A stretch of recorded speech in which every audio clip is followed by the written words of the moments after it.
Hey, welcome back. This is still Calc 2, finally now into section 7.4, and we're looking at sort of a little bit of a different topic to start with, the arc length, but then we'll get back to surfaces or revolution, which is basically just find the surface area of one of these objects generated by rotating a region about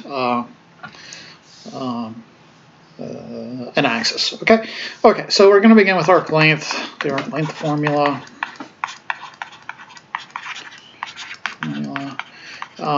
Two sort of bits of information you need as you go through the proof for this formula. First, the mean value theorem, which in the book is theorem 4.4, I believe, but you know, it's literally Google mean value theorem and you're going to get something. So what was the mean value theorem? It said if f is continuous on the closed interval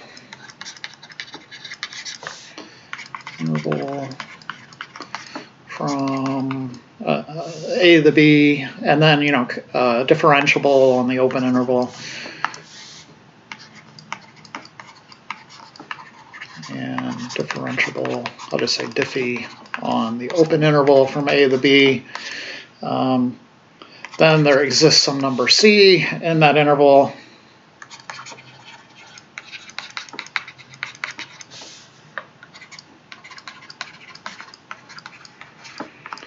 In this interval from A to B, such that the following is true. And it's basically the way we're going to use it is kind of a substitution. So the way it was said in the theorem, f prime of C is equal to f of B minus f of A all over B minus A. So you could replace any slopey looking type thing like this guy right here with a derivative evaluated at some point in that interval.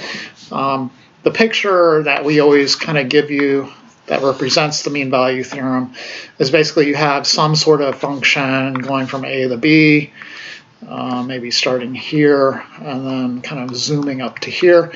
What the mean value theorem says is that there exists some point C in between A and B such that the slope of the point or the derivative, the value of the derivative at some point C in between A and B is equal to the slope of the secant line between A and B. So the secant line is let me put it in a different color. The secant line is this blue line here, and then this other sort of tangent line, the slope of that tangent line is given by f of C. So the slope of this guy is f prime of C, and the slope of this guy is just the f of B minus f of A all over B minus A. Okay, so that's one thing we need. The other thing we need is just the distance formula. And given 2 points, x1, y1, and then let's go with x0, y0, and then x1, y1. The distance between those 2 points is given by this formula. So you have what? X1 minus x0 squared plus y1 minus y0 squared. So hopefully you remember that. It's kind of derived from Pythagorean theorem and making a triangle in the plane and figuring out the length of the hypotenuse, that sort of thing. Okay. So anyways, what are we after? We're basically, so what are we doing? We're basically looking for a method to figure out the length of some curve. So the length from, and what I'm talking about is not sort of the length from point to point. What I want is really just literally kind of figuring out the walking distance. If I let some guy run on here and walk all the way, how far is that, right? So basically you're taking this curve and laying it out straight and using a ruler to measure it, that sort of idea. Okay. So one way you could do it if you had no idea is kind of the calculus method. We're going to split it up into a bunch of little line segments, right? And then measure those little line segments with a ruler. So you're kind of getting an approximation, what they call maybe a polygonal approximation to the original curve. And we have formulas then to evaluate the distance of these little line segments, right? Okay, so we're going to use that idea in order to accomplish this feat. And then we just take the limit as the number of line segments goes to infinity. We're going to go from A to B, and we're going to call A also by x sub 0. So this point here, this first initial point, you could call A comma f of A, or if you wish, you could call it x sub 0 comma f of x sub 0. And then the next point would be x sub 1. Sorry, I kind of have to layer those. Let me fix that issue really quick. So this would be A, which is x sub 0, and then this is x1, and then x2, et cetera, and I know they're off a little bit, so the point x1 should maybe kind of just skip that first one. So there's x1 and then x2.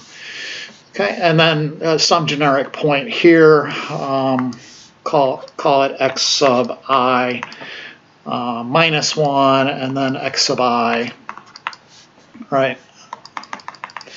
And then we go all the way to this x sub n minus 1, and then b will be x sub n. Okay, so to get an approximation for the length of that curve, and we call the length s for some weird reason, the approximation would just be the sum of the distances between all of these points, right? So the first 2 points, x sub 0, f of x sub 0, and then x sub 1, f of x sub 1. You just sort of find the distances between these points using the distance formula. So the formula in general then, if you have these 2 points that we're kind of using, this first point is at x sub I minus 1, comma f of x sub I minus 1. And then the second point is at x sub I, comma f of x sub I. Okay. So the distance between those two would be x sub I minus x sub I minus 1 squared plus f of x sub I minus f of x sub I minus 1, sorry, squared. And we're going from I equals apparently 1 to n. Okay. And if you added all that up, you get an approximation for the arc length. We want to turn this into a Riemann sum so we can take advantage of calculus and take its limit and then have an integral. So it's going to take a bit of clever footwork, and we're going to use the mean value theorem to do it. So one thing we kind of note is replacement of variables. So we're going to, just for the sake of sanity, let change in x be equal, or change in x sub I be equal to x sub I minus x sub I minus 1. And then also then let change in y sub I equal the other guy, right? F of x sub I minus f of x sub I minus 1. And then rewrite this now using this new fangled notation. So we have the square root of change in x sub I squared plus, see how nice that is, change in y sub I squared. For the Riemann sum, I need that change in x, right, sitting on the back door. So I'm going to factor out a change in x sub I squared from the sum. Right, so I have I equals 1 to n. I end up with rewriting it now. 1 plus change in y sub I all over change in x sub I squared because I factored out a change in x sub I squared. And then you can factor the change in x sub I squared out of the square root. And you end up with your Riemann sum. Okay. Change in x sub I on the outside. Now there's one last step to get us to the integral. What we're going to do is then replace this thing using the mean value theorem. Because that thing, if you look back at how we defined it, that thing, the change in y sub I, or change in x sub I, is equal to f of x sub I minus f of x sub I minus 1 all over change in x sub I minus change in x sub I minus 1, which is one of those slopey type objects, which means we could replace it with, assuming we have continuity and differentiability, we can replace it with f prime of c on for some c in that interval from x sub I minus 1 to x sub I. So we could replace this thing with some f of c sub I prime, f prime of c sub I. So we go back then to our formula here and rewrite it as the sum from I equals 1 to n of the square root of 1 plus f prime of some c sub I in that interval squared times change in x sub I. And then we have our Riemann sum, and we can take the limit of it as the number of rectangles goes to infinity, or if you rather, as the partitions go to 0, as the max partition goes to 0. And hence we will have our formula du jour. S equals, the limit of the sum of these things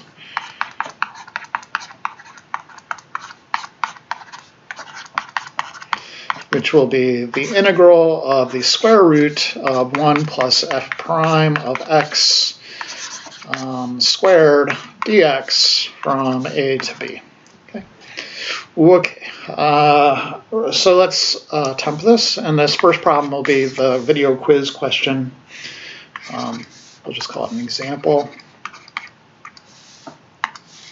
So again, this is the video quiz question. We want to find the length of this curve, x to the 5th over 10 plus 1 over 6x cubed from point 2, x equals 2 to x equals 5.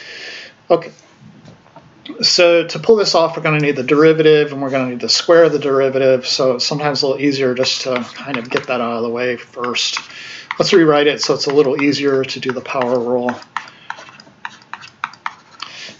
So y prime, that f prime of x that we need for the inside of our square root, is going to be 1/10 times 5x to the 4th. Plus 1/6 times negative 3x to the negative 4. And then, to clean it up, y prime is 1/2 x to the 4th minus 1/2 x to the negative 4th. We're going to need to square it when we put it into our formula, so we might as well get that out of the way. So what do we have? 1/2 x to the 4th minus 1/2 x to the negative 4th squared is going to be, if you FOIL it, 1/4 x to the 8th minus 1/4 minus 1/4, and you multiply x to the 4th times x to the negative 4th.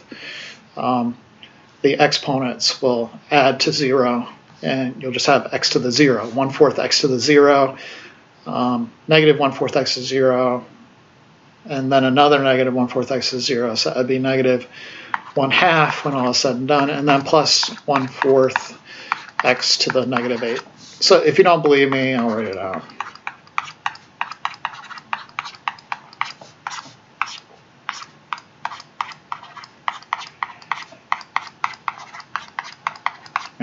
So the first gives you that 1/4 x to the 8th. The outer would be negative 1/4 x to the 4 times x to the negative 4. And that's what I'm talking about. X to the 4th times x to the negative 4 is just 1. And then the inner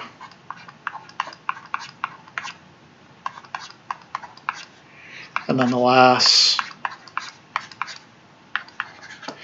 adding exponents, right? So the rule for exponents, if you have a to the x times a to the y, that's the same as a to the x plus y. So in this work, we end up with it equaling 1/4 x to the 8th minus 1/4 x to the 0, because 4 minus 4 is 0. X to the 0 is just 1. And then minus another 1/4, and then plus 1/4 x to the negative 8ths, which is, you know, negative 1/4 plus negative 1/4 is negative 2/4. Negative 2/4 is negative 1/2. Okay, so we're ready now to plop it into our integral. We're integrating from 2 to the 5, and we have the square root of 1 plus that thing we just found, 1 plus this, which is y prime squared. Okay. So plus 1/4 x to the 8th minus 1/2 plus 1/4 x to the negative 8ths dx. Combine like terms. So doing that, we kind of have x 1/4 x to the 8th plus 1/2 plus 1/4 x to the negative 8th, and then dx. And then we could factor 1/4 out of that expression. So we have 1/4 times x to the 8th plus 1/2 divided by 1/4 is, when you factor it out, it's like dividing. So 1/2 divided by 1/4 is the same as multiplying by 4. So that's just 2 plus x to the negative 8ths dx. You can factor out the square root of 1/4 out of the integral completely. You just get 1/2. And then that junk left over, you can factor. Okay, this thing right here is something squared. So you just have to figure what that is. The whole goal of this kind of algebra was to produce this so we can get rid of the radical, because with the radical we just can't integrate it. So what do? We have, let's say it's going to be x to the 4th plus x to the negative 4th, and you could check that by foiling, and you'll get back to the x to the 8th plus 2 plus x to the negative 8th. But the point is then the square root of something squared just leaves you with the inner part, kind of like inverses of each other. And finally then we can integrate.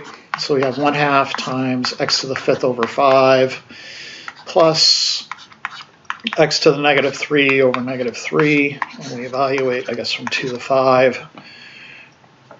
So we end up with 1/2 times 5 to the 5th over 5 ends up being 625. This expression, if you clean it up, is really just minus 1 over 3x cubed. That's what this is.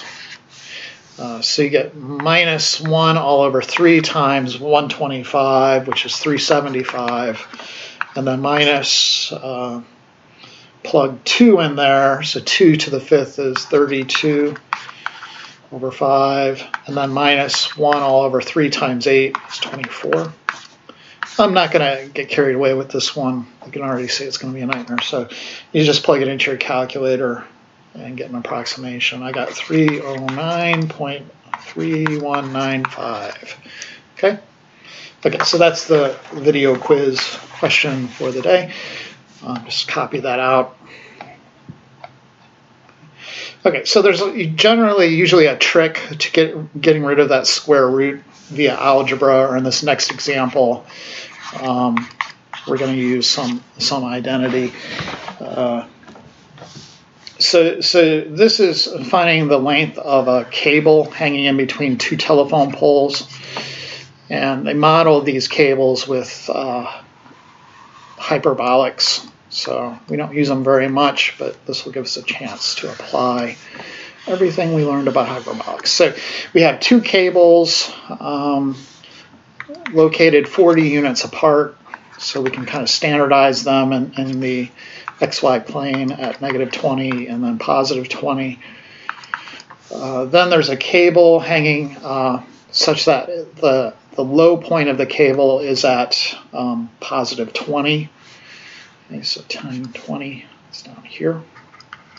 And the cable is kind of sagging and hitting right there. Okay. The formula for the cable is given by 20 cosh of x over 20. Be a little careful with this. I think in the my math or the WebAssign homework, when you look at 7.4, the problem that is parallel to the problem I'm doing here in my lecture doesn't look like a hyperbolic, right? They probably wrote it as an exponential. Right, so it's down here.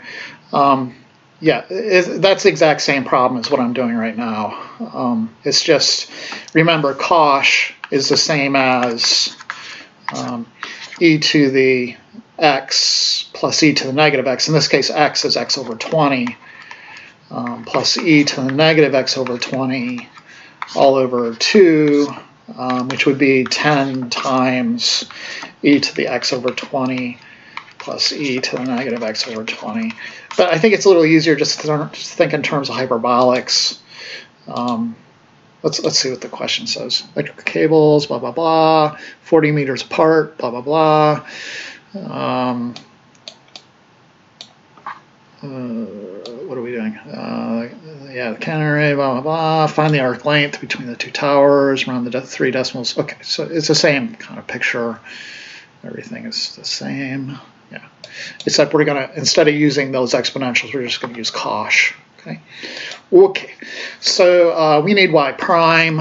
Y prime is going to be 20 sinh of x over 20 times 1 over 20, which will give us just plain old y prime equaling sinh of x over 20. Okay, and there's one other thing we're going to need if we use this method. It's to note that our primary identity for the hyperbolics, which is similar to Pythagorean identities for the trig functions, is cosh squared x minus sinh squared x is equal to 1. Okay, so we're going to take advantage of that identity to get rid of the square root. Okay, so arc length is going to be, and we could cut this integral in half and just go from 0 to 20, but you have to multiply it by 2. The integral of the square root of 1 plus sinh squared of x over 20, that's just y prime squared, dx. Then we need to get rid of that square root. So what I'm saying is you use this identity and note that cosh squared x is just equal to 1 plus sinh squared x. So I could replace that stuff in the square root with cosh squared. So my integral now becomes the square root of cosh squared of x over 20 dx. And then you could take the square root of something squared and you're just left with cosh of x over 20 and then dx. Okay. Okay. You may need a u sub. So u is x over 20, du is 1/20th dx, and then dx will be 20 du. Okay, so we have 2 integral cosh of u times dx, which is now 20 du. Factor out the 20, you get 40 integral of cosh du. And the integral of cosh is just sinh, so we end up with 40 sinh of u. Have to evaluate, and then back subbing 40 sinh of x over 20 from 0 to 20, which is going to give us 40 sinh of 20 over 20, which is 1, minus 40 sinh of 0 over 20, which is, of course, 0. So then we just have to evaluate. So I'll use the formula for sinh. That's e to the x minus e to the negative x. We have 1 in for x, or 2. And then minus sort of the same thing, right? So 40 e to the 0 minus e to the 0 is just going to be 1 minus 1, which is 0. So it will be 20 times e minus 1 over e, and getting an approximation to, how many decimals did they want? 3 decimals. So we have 20 times e to the 1 minus e to the negative 1. Use my calculator. 47.008. Let's see if that's right. 47.008. Yep. Okay, meters. Okay. Good stuff, right? Okay, so once you master all of the little sort of types of integrals that they throw at you, you'll move on to being able to do now area of surface area from surfaces of revolution. So surface area. What you're going to do is kind of cut these things into a bunch of frustrums, and frustrums are kind of like cones with their heads cut off. So we're going to cut it into a bunch of these objects, and then we know kind of what these look like, or what the formula is. So the surface area of a frustrum of a cone is 2 pi RL, where R is equal to kind of the average of the 2 radii on this thing. So there's 1 radii, and then there's a second radii, which is a little bigger. So it's 1/2 R1 plus R2, and the length L is just this distance. So we need the distance, the arc length formula, in order to get the L value. Okay, so L will end up being the square root of 1 plus f prime of the c sub I, where c sub i's are in these intervals. Okay, this is times the change in x. Okay, so let's kind of see how this pans out then. So we begin with some region being rotated about an axis from some point to some other point. Okay, so we have this region being rotated, and we end up with that goblet-shaped thing. We want to find the surface area of that, not including the top and bottom. So anyways, when we rotate it, in particular, we're thinking about this kind of, and it's not exactly a rectangle anymore. It's more like when we were doing approximations, and we were doing the trapezoid rule for approximations. So instead of a rectangle, you have like a trapezoid figure, and then when you rotate that about the axis, you end up with a frustrum, and we're able then to get the surface area of that frustrum, and then send the Riemann man across, adding up all of those surface areas, and we should be good to go. Okay, so that one character there, it's like a strip of paper, literally. Okay, so it goes through there, and that red part, where is that red part now? That red part is right here. Okay. And so the Riemann man is collecting all of these surface area kind of values. So this thing represented an S sub I, which is the surface area of this frustrum of a cone. So S sub I, and again, it's 2 pi RL, but we want to put it in terms of, you know, x and the function. So this is a curve f of x, and the width of the base is change in x. So in this case, it'll be 2 pi. The radius from the top to the bottom, we'll just use the height, so f of x sub I, and then the length comes from our work with the arc length formula, right? So it's going to be the square root of 1 plus f prime of, you could use x sub I here again, and then change in x. Okay, and then as we add all these up, we get an approximation, and then taking the limit as the number of frustrums goes to infinity, we get our integral du jour. So our surface area integral, we'll just call S, will be the integral, factor out 2 pi, from A to B of some radius function times the square root of 1 plus the derivative of the radius function dx. Okay, and again, there's kind of two versions of this. There's a version where we're rotating about the x-axis, and then the version about the y-axis will just be in terms of y instead of x. And we'll just cut to the chase there. Okay, so let's take a look at an example. I guess from WebAssign, we'll do the other kind of orientation. So some of these are just having you set them up.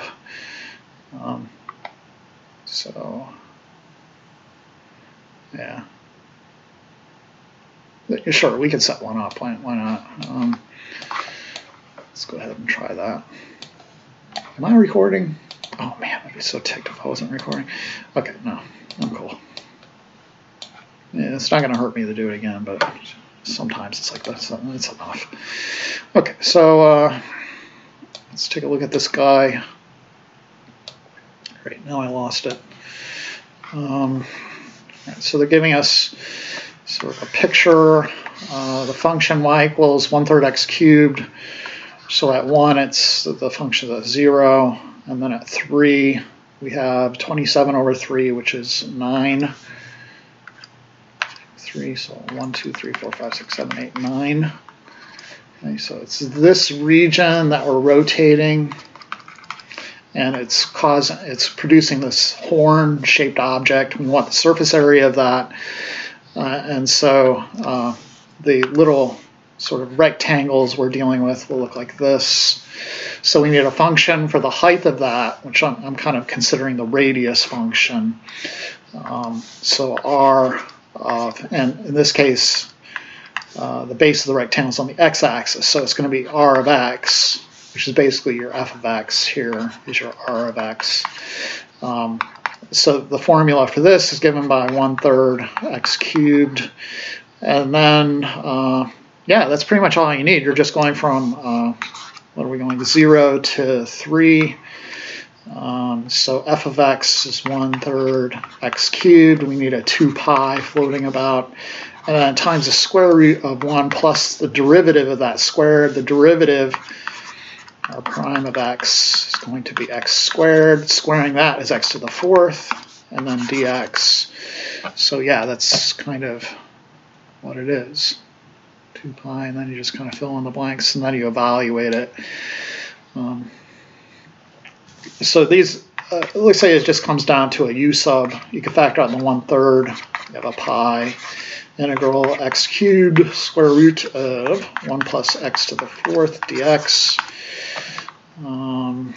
Like I said, do a u sub for 1 plus x to the 4th.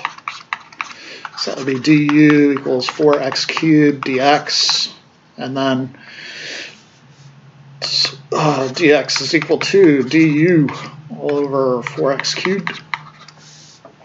So we have the integral of x cubed times the square root of u times dx, which is now du all over 4x cubed. Factor out the 4x cubed, or well, the x cubes will cancel, but factor out the 1/4, and you get pi over 6 times the integral of u, the 1/2 du, and then that will be pi over 6 times u now to the 3/2 times the reciprocal. 3/2 is 2/3.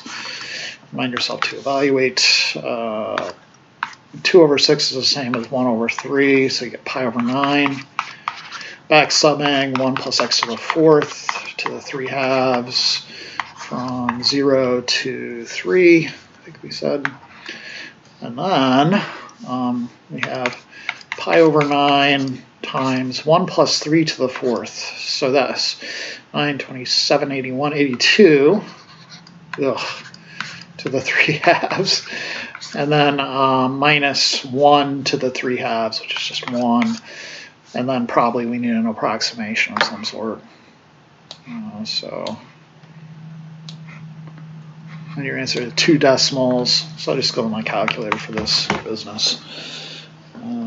let's see, so we have pi divided by 9 times 82 to the 3 halves minus 1, 258.85 to 2 decimal places.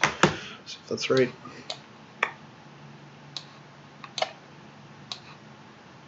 Okay, terrific. There's another one. Yeah, that's a little easier.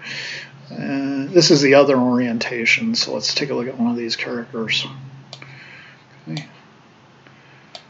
Okay. So this time, the region is given by y equals cube root of x plus 2. Okay. So they kind of give you a picture of what they want to be rotated. So looks like they're going from 2 to 8. 1, 2, 3, 4, 5, 6, 7, 8. So here's 2, and here's 8. At 2, I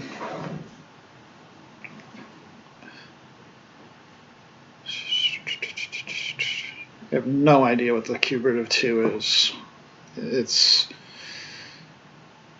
going to be less than 1, so 2 plus something, you know, or 2 plus something. It's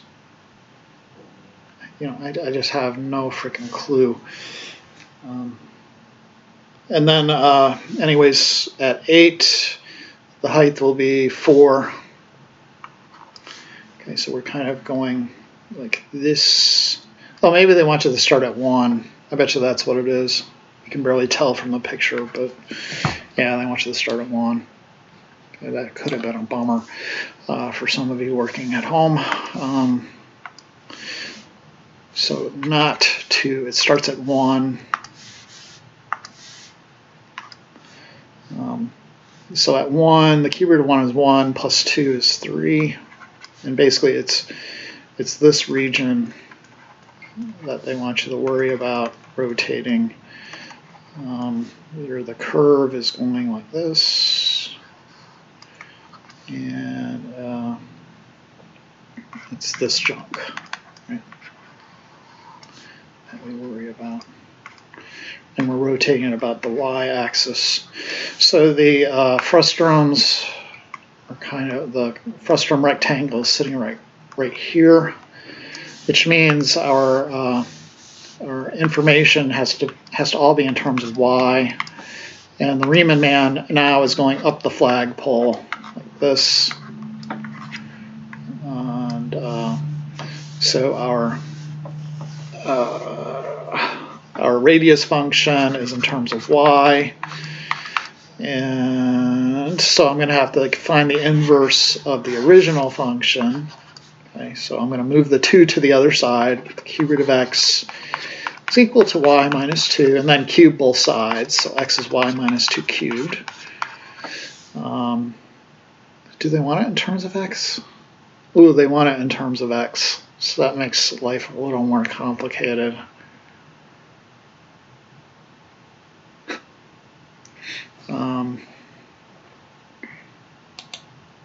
Yeah, so it'd have been easier in this orientation, but they don't want it in that orientation, so I apologize.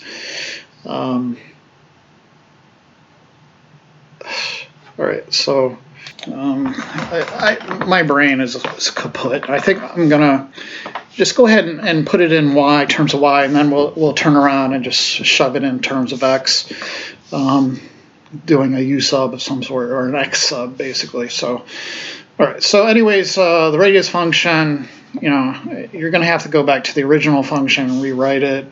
So the radius for some given y value will be basically y minus 2 cubed. Then for r prime of y, you're going to get 3 times y minus 2 squared. And you'll have to square that. So our integral for the surface area in terms of y is going to go from apparently 3 to 4, and you'll have y minus 2 cubed, and then times the square root of 1 plus 3 times y minus 2 squared, yeah, and then dy. So the trick now, we want to rewrite it in terms of x. So note that y, we said, was equal to the cube root of x plus 2. So doing this substitution, right? So, and then dy, we're going to have to replace with, so if this is x to the 1/3 plus 2, it will have 1/3 x to the 1/3 minus 3/3 is negative 2/3 dx. So dx, no, we don't even have to do that, but we just need a formula for dy. Okay, so then we also want to rewrite the limits, the 3 and the 4. So y of 4 will equal, geez, oh man, really? 3 to 4, right? I went from 3 to 4.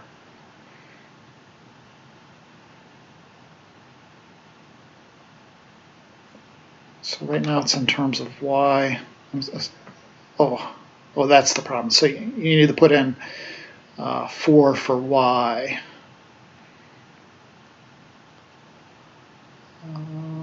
So yeah, okay, sorry. So the x would equal 4 minus 2 cubed, which would be 8, and then one thing after another. The bottom one would be 3 minus 2 cubed, which would be 1. So I have a formula for x laying around somewhere. Yeah, y minus 2 cubed. So just recall x is equal to y minus 2 cubed. And then we could do substitutions here to get it in terms of x. So I'm going to rewrite my limits from 1 to 8. And then I have y minus 2, so replace y with cube root of x plus 2 minus 2 cubed. And then we have to get this a little wider.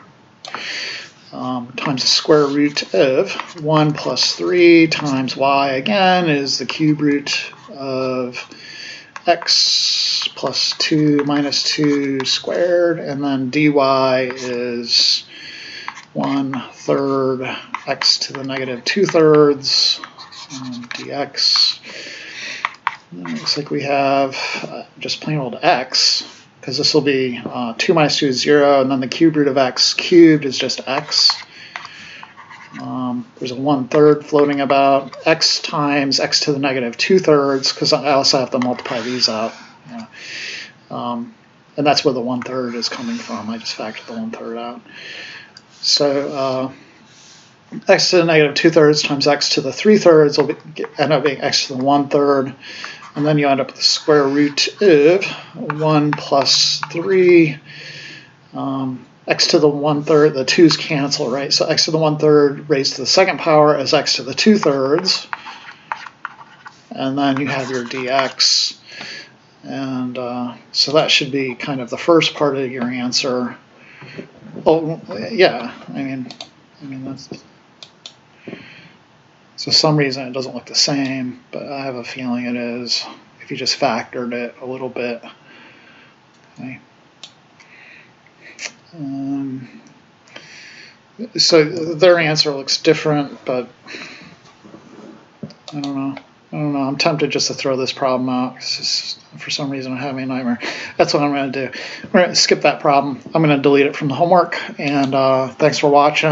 And sorry about that end part. I would delete it, but I'm terrible at editing video. So just kind of forget about this. I mean, literally the way you're supposed to do it is to put it in terms of y. I don't know what the heck the WebAssign is doing, to be honest. All right, so there's the problem. This should be a 9 when I squared it. That's why it didn't work out. Sorry. So anyways, I'm just going to delete that one. And we'll see you next time. Thanks for watching.